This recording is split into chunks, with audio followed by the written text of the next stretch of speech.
Hey, how's it going? It's Jim, and I'm gonna look today at the Ballard 2.0 cargo bags from RadPower bikes.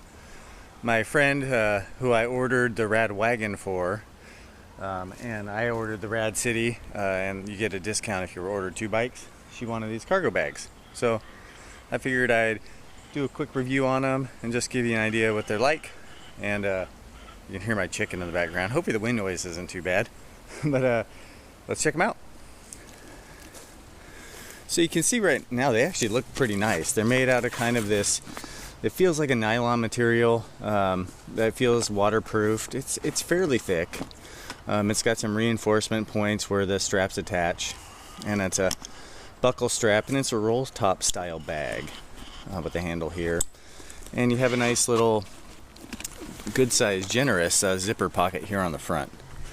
And that's nice, just to give you access to your keys and what have you. And it comes with three different size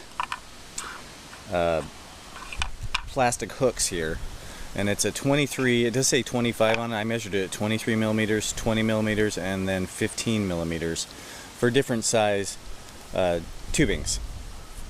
And I put it over here on the Rad City, you'll see, just for really demonstrations. This is the smallest, the 15 millimeter rack attachment. It actually fits on there pretty well and actually matches up decently with the hooks here. You can see in there the thirds, and they have a third adjustable, and these are all adjustable. They slide side to side. But the problem if you try to run this on the Rad City is this. Unless you had very small feet, you're going to hit this bag with your heel. And I did try to get this as far back, so this rear support is slid all the way this way. In theory, you could move it even further back and miss your heel, but then you would have no support on the end of the bag, and I probably would advise against that. Pull this off so I can show the back. Alright, so then you can see the back of the bag. You got the three hooks slide side to side for the adjusting the supports, and then you have this. I like that it's two-sided, and it's sized to the tubing size of the Rad Wagon, so that doesn't adjust. So if you had a smaller tubing, you could get a little movement there, but I think with cargo bikes it's not that big of a deal.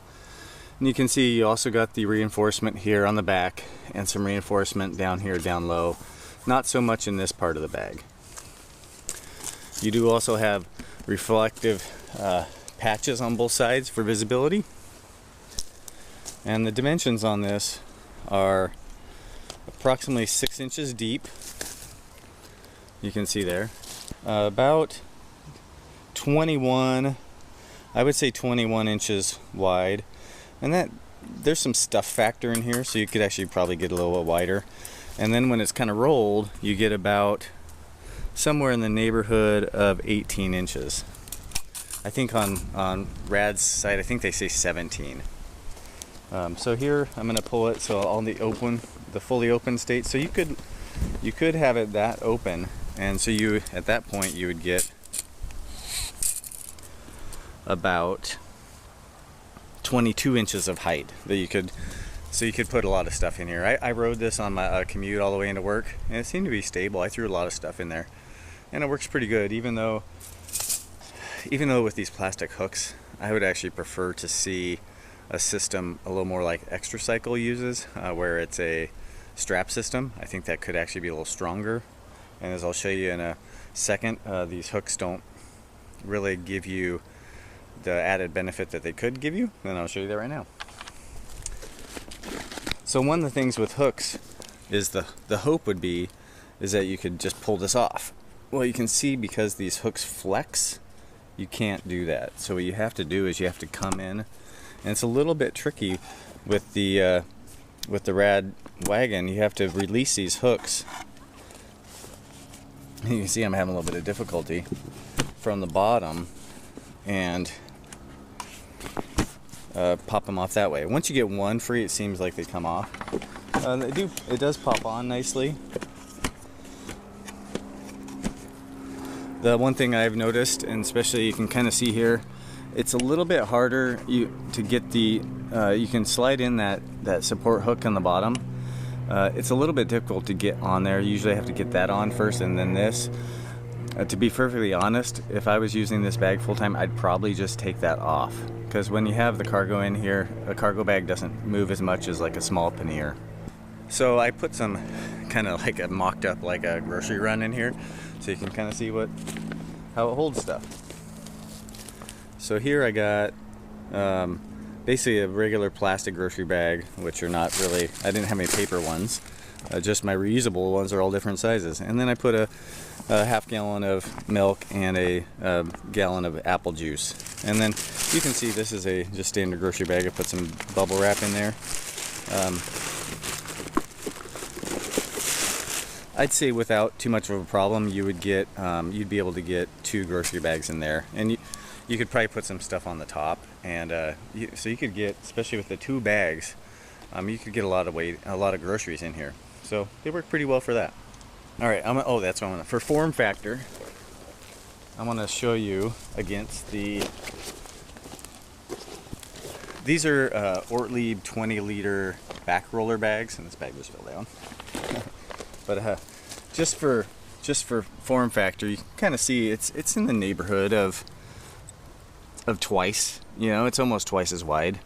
I don't know what the liter. I didn't. If I see what the liter equivalent is on the bags, I'll put it on there. What are my issues with these bags? Here's one. See if I can put this up here and show you at the same time I'm doing this. I think I can do it with one hand. So it's a Rolltop bag, which is good for waterproofing, and these are supposed to be waterproof, and the Rolltops are a good system for that. But you can see you only get a couple rolls, and then this clip is. It would be better if the clips were a little further apart, so you could get more rolls under there.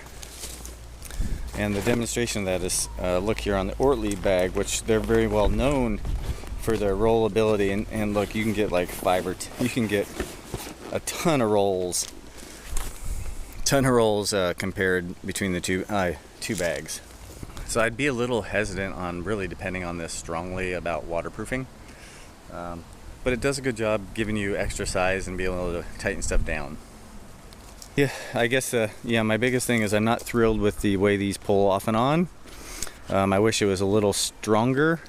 This attachment point, you can kind of see how it flexes there. It kind of works sometimes, and it's entirely possible that as these got used a little more, they might start to work, but it looks like you might be able to, if you kind of pull right here, now that kind of works. But it kind of takes a little bit of the idea of the handle away, I think. A lot of length on these straps right here.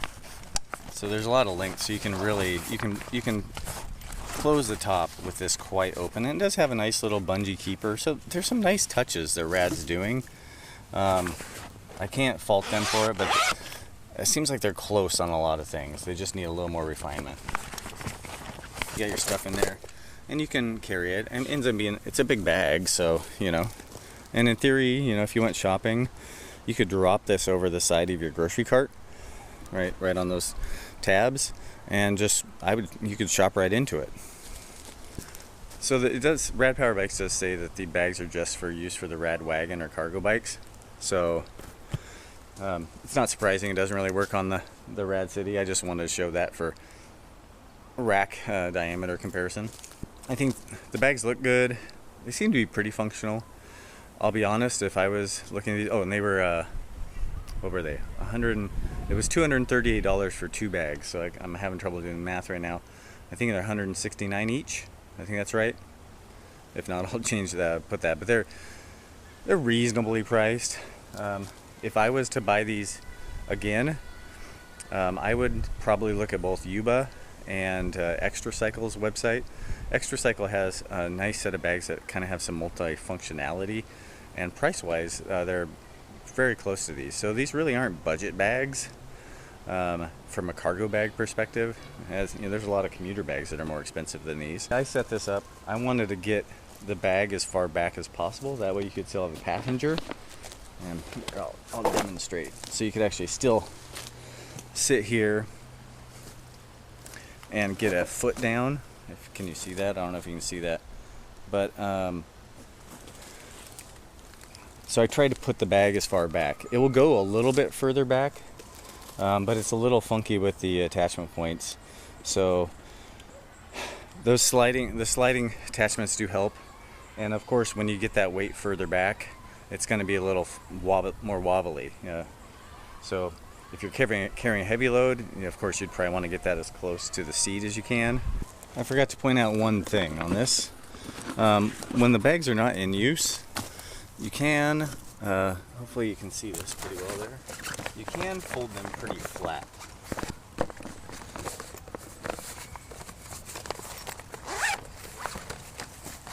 So when the bags are not in use, they do fold pretty nicely flat. So when they're not in use, I would probably just leave them on the bike. You can just fold them flat like that. If you extend out the clip, you can get it to buckle around like this. Hopefully this little look at the bags helps. I know there's not a lot of reviews on the bags as far as I can tell, and they're expensive, but hope that gives you a feel for them. So I'll be doing a review on the bikes and what have you later, so we'll see you then. Thanks. Catch the wave.